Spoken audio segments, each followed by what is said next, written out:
Hello everyone, so far we have completed session 14 of word power.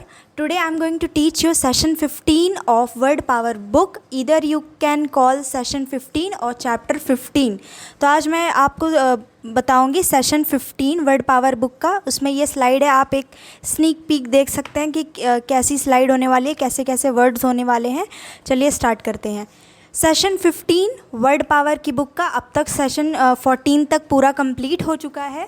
वो सारा आप भी देख सकते हैं क्योंकि हर एक सेशन एक दूसरे से इंटर रिलेटेड है. तो देखिए हमारा पहला शब्द क्या होगा. बहुत ही कॉमन वर्ड है नोटेड या फिर नोटोरिटी. ये जो है हमारा बहुत ही कॉमन शब्द होता है. इसका सबसे पहले रूट वर्ड देखेंगे, फिर मैं आपको इसकी मीनिंग समझाऊंगी.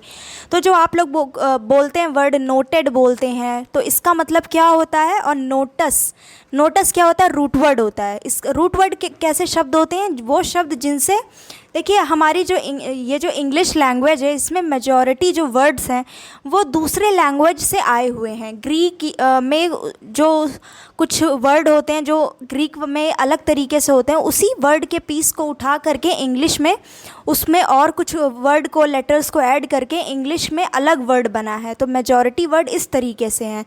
तो जो किसी और जगह पे जो वर्ड यूज़ किया जाता है हम उसको रूट वर्ड बोलते हैं. ठीक, यानी कि इससे बाकी वर्ड ओरिजिनेट हुए हैं.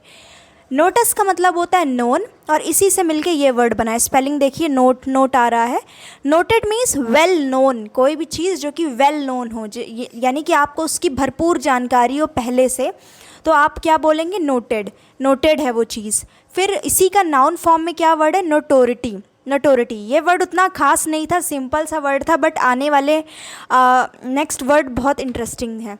जैसे कि सेकेंड वर्ड देखिए, आपने सुना होगा सबमिट पे कौन चढ़ा, सबमिट. तो वो वर्ड कैसे आया, उसका रूट वर्ड होता है समस का मतलब होता है हाईएस्ट, सबसे ऊंचा, हाईएस्ट पॉइंट. तो समस रूट वर्ड है जिसका मतलब होता है हाईएस्ट, और इनसे मिले हुए बाकी नीचे जो वर्ड्स आपको दिख रहे हैं वो इस वर्ड से बने हुए हैं. अब देखिए समिट का मतलब क्या होता है, टॉप ऑफ अ माउंटेन. जैसे समस का मतलब हाईएस्ट होता है, तो वैसे ही समिट क्या होता है, ये जो आप माउंटेन है तो उसका जो टॉप है वो क्या हो जाएगा, वो समिट है, उसको बोला जाता है समिट, यानी कि एकदम टॉप वाला हिस्सा माउंटेन का. तो समस मीन्स हाईएस्ट, और इसी से ये जो वर्ड आया है समिट, इसका मतलब top of a mountain. Next word देखिए क्या है, कंजमेटनेस. कल के सेशन में यानी कि सेशन 14 में आपने देखा था कंजमेट वर्ड, जिसका मतलब होता था बेस्ट, परफेक्ट. तो ये समेट वर्ड क्या किससे आया होगा, समस से, जिसका मतलब हाईएस्ट. यानी कि जो चीज़ आप एकदम से परफेक्ट हाईएस्ट लेवल पे कर डाले हो, एकदम बेस्ट हो आपका कोई काम जो आप कर डाले हो, तो वो क्या हो गया, समस. तो कंजमेट यानी सबसे बेस्ट, परफेक्ट. तो ये वर्ड इस तरीके से था. अब इसी का नाउन फॉर्म कंजमेसी यानी कि नाउन, कंजमेटनेस यानी कि नाउन. मीनिंग वही है, यानी कि बेस्ट इसका भी मीनिंग है, पर ये नाउन है. ठीक, नाउन फॉर्म में ये वर्ड को आप कंजमेट का ही नाउन फॉर्म हो जाएगा कंजमेटनेस या फिर कंजमेसी. समिट यानी कि टॉप ऑफ अ माउंटेन, कंजमेटनेस और कंजमेसी नाउन हो गया, और कंजमेट क्या हो गया, ये बेस्ट हो गया, और इसका रूट वर्ड था समस विच मीन्स हाईएस्ट. फिर देखिए नेक्स्ट वर्ड क्या है, कॉरिगो का मतलब होता है किसी चीज़ को करेक्ट करना, टू करेक्ट और सेट स्ट्रेट. फिर इन किसी भी शब्द के आगे इन लग जाता है, तो इन क्या होता है, एक नेगेटिव प्रीफिक्स होता है. यानी कि किसी भी शब्द के आगे अगर इन लग जाता है तो वो उसको नेगेटिव बना देता है. तो कल आपने एक वर्ड देखा था इनकॉरिजिबल, जिसका मतलब होता है बियॉन्ड रिफॉर्म. यानी कि कॉरिजो का मतलब तो हो गया करेक्ट करना, और आगे इन लग जाए यानी कि इनकॉरिजिबल, यानी कि उस इंसान को करेक्ट नहीं किया जा सकता, यानी वो इतना बिगड़ चुका है कि अब उसको सुधारा नहीं जा सकता. ही इज़ बियॉन्ड रिफॉर्म, यानी कि वो बियॉन्ड रिफॉर्म है, यानी कि वो उसको सुधारा नहीं जा सकता, आप बोल लीजिए, या फिर आप बोल लीजिए कि ही इज़ इनकॉरिजिबल, यानी कि अब वो बियॉन्ड रिफॉर्म है, उसको सुधारा नहीं जा सकता. तो ये वर्ड कली वाला है, बट इस सेशन में आपको रूट वर्ड बताया गया है. कॉरिगो वर्ड से ये आया हुआ है इनकॉरिजिबल. तो इनकॉरिजिबलनेस नाउन हो गया, और इनकॉरिजिबिलिटी ये भी नाउन हो गया. तो नाउन फॉर्म भी पता होना चाहिए. वर्ड पावर में जो इंक्लूडेड है वो मैंने यहाँ इंक्लूड किया है. इनकॉरिजिबिलिटी और इनकॉरिजिबलनेस यानी कि ये दोनों नाउन है. और मेन वर्ड क्या था, इनकॉरिजिबल, जिसका मतलब होता है बियॉन्ड रिफॉर्म. यानी कि जिसको अब सुधारा नहीं जा सकता, वो बहुत ज़्यादा बिगड़ चुका है। बैकग्राउंड में ये पिक लगाई है, यानी कि ये लड़की बहुत ज़्यादा बिगड़ चुकी है, सिर्फ पार्टी में इन्वॉल्व है और बाकी पढ़ाई लिखाई पे ध्यान नहीं दे रही है। तो इस तरीके से ये वर्ड था। और ये एकदम बेस्ट डांसर हैं, कंजमेट डांसर हैं, इस वजह से ये बैकग्राउंड में आपको वीडियो चल रहा था। चलिए अब देखते हैं नेक्स्ट वर्ड हमारा क्या है। देखिए नेक्स्ट वर्ड हमारा रूट वर्ड है, ये हमारा वीटस। इसका मतलब होता है ओल्ड। ओल्ड मीन्स पुराना। अब हम इस वर्ड से, इसी रूट वर्ड से कितने वर्ड बने हुए हैं वो देखेंगे। इनविटरेट का मतलब होता है लॉन्ग एकस्टम्ड। इसका मतलब बहुत पुरानी आदत हो जाना, जैसे कि वीडियो क्लिप में दिख रहा है सिगरेट। तो ये पीना जिसको पुरानी आदत हो जाती है वो छूटने से नहीं छूटती, जवानी से लेके मतलब इंसान बुढ़ापे तक पीता ही रहता है। तो इनविटरेट मीन्स लॉन्ग एकस्टम्ड। तो जैसे इन भाई साहब को सिगरेट पीने की बहुत लॉन्ग अकस्टम प्रॉब्लम है, यानी कि बहुत पुरानी आदत है स्मोकिंग की। तो इनविटरेट आप हर वो उस आदत के लिए, हर उस चीज़ के लिए यूज़ करेंगे जो कि बहुत समय से चली आ रही है। क्यों? क्योंकि इसका रूट वर्ड है वीटस। वीटस से आया है, यानी कि ओल्ड। इनविटरेट यानी कि लॉन्ग अकस्टम्ड। फिर देखिए नेक्स्ट वर्ड क्या है हमारा, वेटरन। वेटरन मैंने कल भी बताया था। वैसे इसका मतलब होता है जो कि कोई पुराना आदमी, एक्सपीरियंस्ड पर्सन होता है। जैसे कि मैंने एग्जांपल दिया था कि आर्मी ऑफिसर अगर कोई रिटायर हो जाते हैं तो उनको बोला जाता है वेटरन ऑफिसर। रिटायर्ड बोलें या फिर वेटरन बोल दें तो उसका मतलब क्या होता है कि वो उन्होंने बहुत लंबी सर्विस दी है और फाइनली वो अब जाके रिटायर हो गए हैं। तो कोई इंसान किसी फील्ड में प्रॉपर काम करके रिटायर हो रहा है तो उसका मतलब वो क्या दर्शाता है कि वो उस पर्टिकुलर काम में काफ़ी स्किलफुल रहा है, था स्किलफुल। तो वेटरन का मतलब ओल्ड होता है और प्लस स्किलफुल होता है। फिर देखिए और रिटायर्ड भी होता है। अगर कहीं लिखे वेटरन ऑफिसर तो उसका मतलब कि वो ऑफिसर पोस्ट पे थे, अब वो रिटायर हो चुके हैं। फिर क्या है इनविट्रेसी, ये इसी वर्ड का, इनविट्रेट वर्ड का ही नाउन फॉर्म है, यानी कि कोई लंबी आदत होना, इनविट्रेसी आप इंग्लिश में बोलेंगे उसको। या फिर इनविट्रेटनेस यानी कि नाउन। जैसे कि आप बोल सकते हैं कि माई इनविट्रेसनेस ऑफ स्मोकिंग, यानी कि मेरी पुरानी आदत ऑफ स्मोकिंग। तो ये क्या हो जाएगा, नाउन फॉर्म में आपने इस वर्ड को यूज़ किया है। ठीक है। फिर देखिए नेक्स्ट हमारा वर्ड है बहुत इंटरेस्टिंग और बहुत ही कॉमन वर्ड भी है बट अच्छा है, जेनेटिक्स। तो जेनेटिक्स क्या होता है, आप कोई भी जैसे टकले हो रहे होते हैं, स्पेशली मेल, सर बाल्ड हो रहे होते हैं तो बोलते हैं ये जेनेटिक्स के कारण है। तो मतलब कि तो उसका मतलब क्या होता है, जेनेटिक्स बेसिकली क्या होता है, ये साइंस होती है जो कि डील करती है transmission of hereditary characteristics from parents to offspring. देखिए ऑफस्प्रिंग का मतलब होता है इन्फेंट, यानी कि जो बच्चे पैदा होते हैं, बच्चे। तो ये जेनेटिक्स क्या होता है, ये एक ऐसी साइंस होती है जो कि डील करती है कि आपके पेरेंट्स से क्या क्या क्वालिटीज़ आपके मतलब कि पेरेंट्स से बच्चों के अंदर क्या क्या क्वालिटीज़ ट्रांसफ़र हुई है। तो science dealing with the transmission of hereditary यानी कि जो पेरेंट्स से मिलने वाली चीज़ें होती है सारी, आई का कलर या फिर फेस कटिंग, नोज़ का शेप, ईयर का शेप या कुछ भी।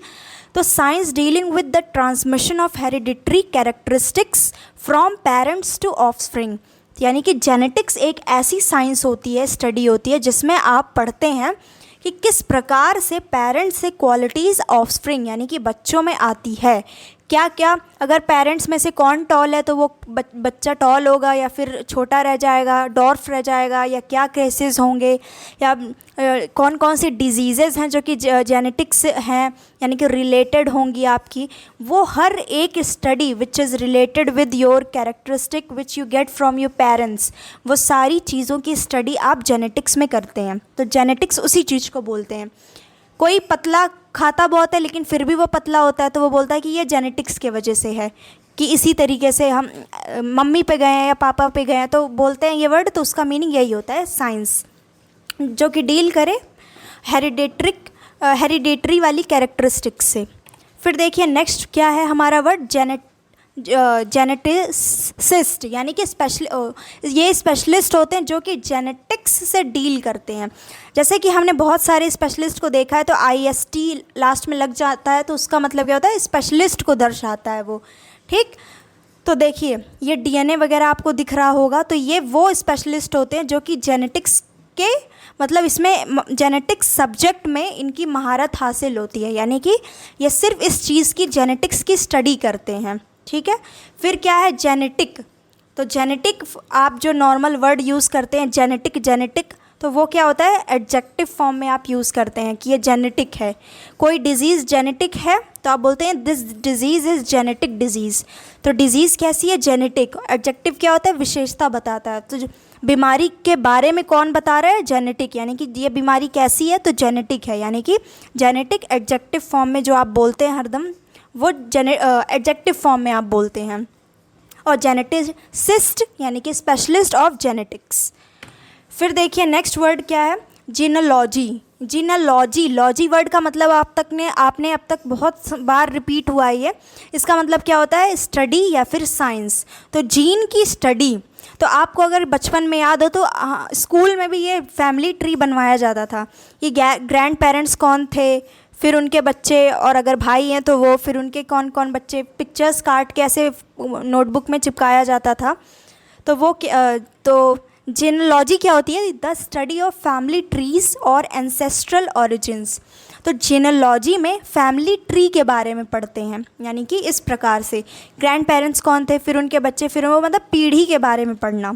और एंसेस्ट्रल ओरिजिन, एंसेस्ट्रल का मतलब पूर्वजों का क्या ओरिजिन था, यानी आपके जो पूर्वज थे उनका क्या ओरिजिन था। तो जीनोलॉजी एक ऐसी स्टडी होती है जिसमें फैमिली ट्रीज़ के बारे में पढ़ा जाता है। अब ये फैमिली ट्री, ये वाली ट्री, ये जो बनाते थे यानी कि पेरेंट्स, मतलब किस तरीके से वंश पीढ़ी चल रही है, तो उसकी स्टडी को बोला जाता है जीनोलॉजी।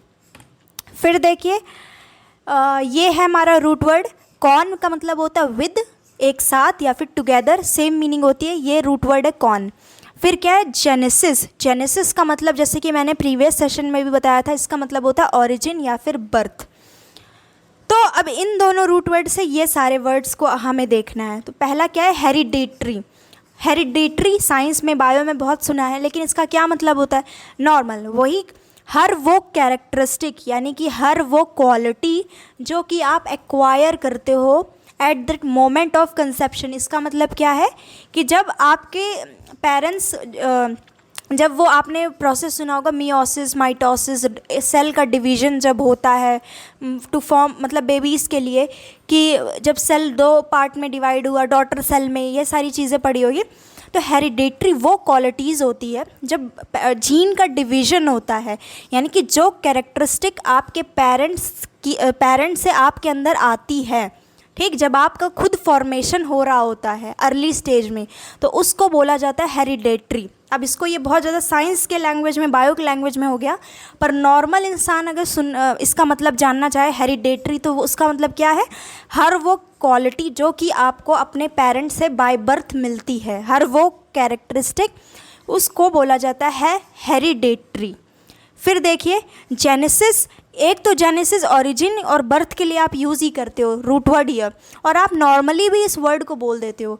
किसी भी चीज़ का अगर आपको पूछना है कि इसकी ओरिजिन क्या है, तो ओरिजिन की जगह पे आप जेनेसिस भी पूछ सकते हो कि अच्छा इसकी जेनेसिस क्या है, यानी कि ये कहाँ का चीज़ है, ये इसका ओरिजिन क्या है।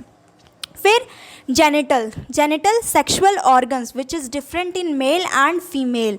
तो सेक्सुअल ऑर्गन्स को जेनिटल बोलते हैं, ठीक है। फिर देखते हैं नेक्स्ट क्या है। ओके, तो ये हमारा लास्ट था, ये हमारा लास्ट वर्ड था, दैट्स इट। यही है सेशन 15 में, बहुत ही छोटा सेशन था, एक बार फिर से क्विक रिवीजन कर लेंगे। देखिए पहला वर्ड था हमारा नोटेड, वेल नोन, जिसका मतलब होता है, और इसका नाउन फॉर्म था नोटोरिटी। फिर देखिए नेक्स्ट वर्ड आपने देखा समिट, यानी कि top of a mountain. Consummateness, consummacy noun था, पर मेन वर्ड क्या था consummate, which means best, perfect. फिर देखिए नेक्स्ट आपने क्या वर्ड देखा था इनकॉरिजिबलनेस और या फिर इनकॉरिजिबिलिटी, ये दोनों ही चीज़ नाउन है, और इसका मेन वर्ड था इनकॉरिजिबल, यानी कि बियॉन्ड रिफॉर्म। फिर था आपने देखा इनविट्रेट, लॉन्ग एकस्टम्ड, विट्रन यानी कि ओल्ड या फिर स्किलफुल। इनविट्रेसी नाउन है, इनविट्रेटनेस भी नाउन है। फिर आपने क्या देखा कि जेनेटिक्स क्या होती है, वो साइंस जो कि डील करती है हेरिडेटरी कैरेक्टरिस्टिक जो कि आपको पेरेंट्स से लेकर के ऑफस्प्रिंग बच्चों तक आती है। फिर आपने देखा जेनेटिसिस्ट क्या होते हैं, वो स्पेशलिस्ट जो कि जेनेटिक्स के स्पेशलिस्ट होते हैं। जेनेटिक एडजेक्टिव फॉर्म आपने देखा। फिर ये जीनोलॉजी समझा, स्टडी ऑफ फैमिली ट्रीज़। और फिर था आपका हेरिडेटरी, जेनेसिस एंड जेनिटल। तो ये आपने ये सारे वर्ड्स को सीखा सेशन 15 में वर्ड पावर बुक के। ये डायरेक्टली ये बुक में मेजॉरिटी जो वर्ड मिलते हैं, 70% जो शब्द मिलते हैं वो आपको एग्ज़ाम पर्पस से मिलते हैं, और 30% आप वर्ड सीखते हो अपने मतलब कि डेली लाइफ में यूज़ कर पाने योग्य। सो ये सारे हमारे सेशन 15 थे। I hope you like this video and you can also share your opinion in the comment section. और आपको इस चीज़ की PDF मिल जाएगी from my comment section of this particular video. There you will find link, from there you can join my Telegram channel. And if you like this video and you are watching my channel for the very first time, do subscribe and also hit the notification bell so that you don't miss any update. So thank you so much, and I'll see you in the next session.